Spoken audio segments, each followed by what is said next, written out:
Avez-vous déjà entendu parler de l'encadrement des loyers? Je viens de terminer la note de l'IPP, l'Institut des politiques publiques, qui a fait une évaluation de l'expérience que l'on mène en France depuis 8 ans, dans 60 villes, sur l'encadrement des loyers. Cette étude avait été demandée par François Bayrou lorsqu'il était Premier ministre pour justement voir si l'encadrement du loyer avait un intérêt. Alors, à la lecture de ce rapport, je vous en livre mon sentiment très très mitigé. Effectivement, il y a des endroits, on va dire des écarts de entre 3 et 4% de réduction du loyer, en tout cas de non-augmentation grâce à l'encadrement. Mais derrière, je trouve qu'il y a énormément de points négatifs. Premièrement, l'encadrement des loyers se fait au mètre carré. Donc, vous imaginez, si vous êtes dans une ville comme Paris ou Lyon qui teste l'encadrement des loyers, si vous louez un 200 mètres carrés, ben vous bénéficiez plein pot de l'encadrement des loyers, alors que si vous louez une petite surface de 20 mètres carrés, et ben dans ce cas-là, vous en profitez moins. Donc, le côté redistributif, plutôt moyen. Mais ce n'est pas là le point le plus important. En fait, ce rapport nous donne tout ce que l'on connaît déjà depuis des années et des années. On ne réinvente pas l'eau chaude, on connaît tout ça depuis Mathusalem. L'encadrement des loyers a des effets pervers. Il y a un célèbre économiste suédois qui s'appelait Lindbergh qui disait l'encadrement des loyers est le meilleur moyen de détruire une ville, à part bien sûr le bombardement. Donc, quels sont ces effets pervers?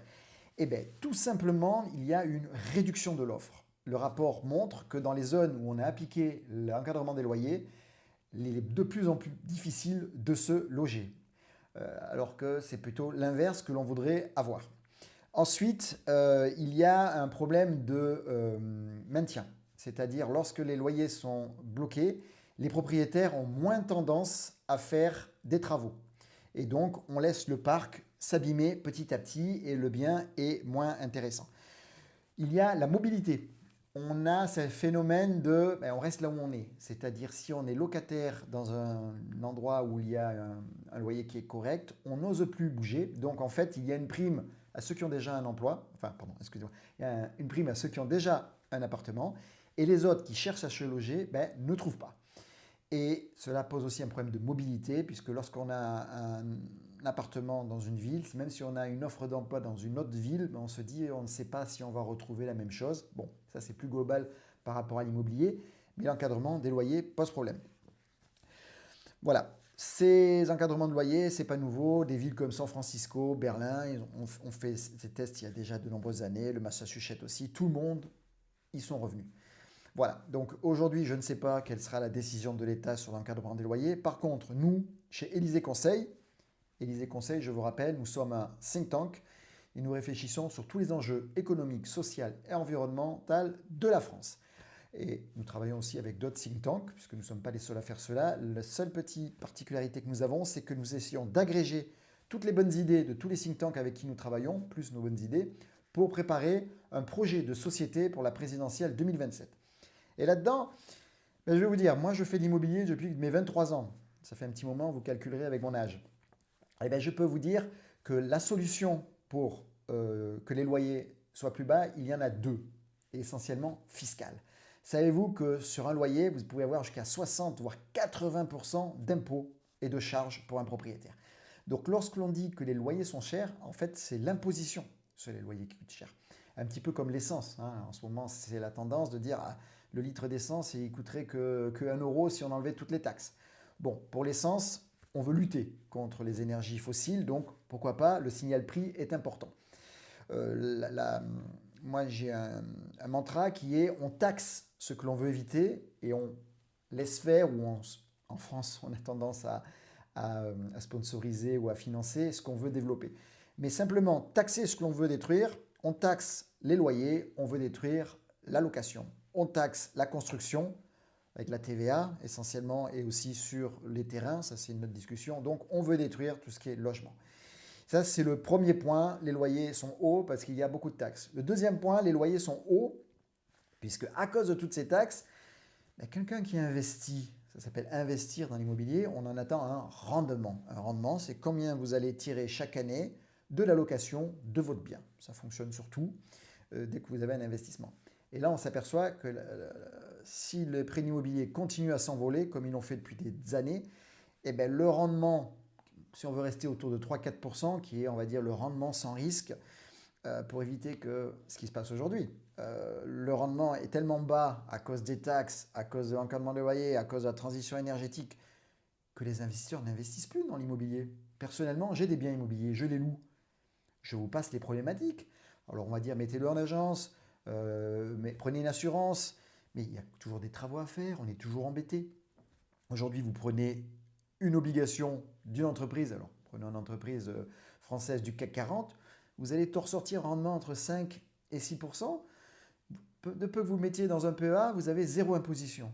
Vous achetez un appartement pour le mettre en location, vous vous faites massacrer par la fiscalité, vous vous faites massacrer par les locataires, des fois peu scrupuleux, pas tous, mais il y en a. Toute la loi est contre vous. Voilà. Et donc, le rendement arrive à 1%, voire négatif, si vous rajoutez par-dessus ça l'exception française qui est l'IFI. L'IFI, on taxe ce qui n'est pas, on va dire, contributif à l'économie. Mais personnellement, loger les Français, pour moi, c'est contribuer à l'économie du pays, même à la vie du pays. Revenons à nos moutons. Ce que nous proposons chez Élysée Conseil, c'est de faire baisser le prix de l'immobilier. La problématique, c'est que depuis les années 80, l'immobilier n'est plus considéré comme un bien commun, comme un élément essentiel de la vie, de la pyramide de Maslow, qui sont se nourrir, boire, dormir et avoir un logement, la sécurité. On a sorti le logement de là, on l'a financiarisé. Alors, moi je pourrais dire, je ne vais pas aller en plaindre. J'ai exercé longtemps le métier de CGP, j'avais une carte T de transaction immobilière et j'ai personnellement des biens immobiliers. Mais aujourd'hui, ils sont trop chers.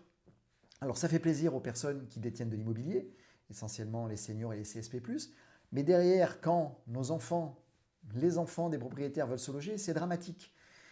Donc nous nous proposons, et je vous mets ça dans le rapport qui sera en lien sous la vidéo, de faire baisser le prix de l'immobilier, tout simplement avec une loi anti-spéculation. On va permettre aux personnes qui achètent de l'immobilier de continuer à pouvoir le revendre plus cher en suivant l'inflation.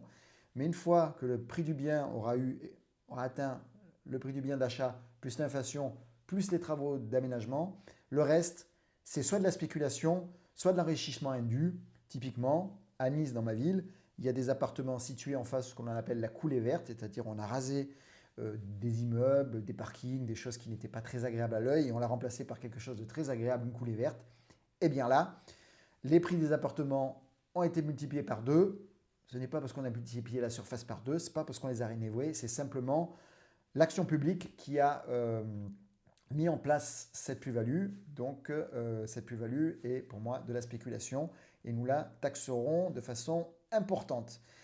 Et en contrepartie de ça, nous allons proposer une fiscalisation moindre des revenus pour que l'immobilier redevienne un investissement périn pour les Français et un moyen de se loger pour les Français aussi.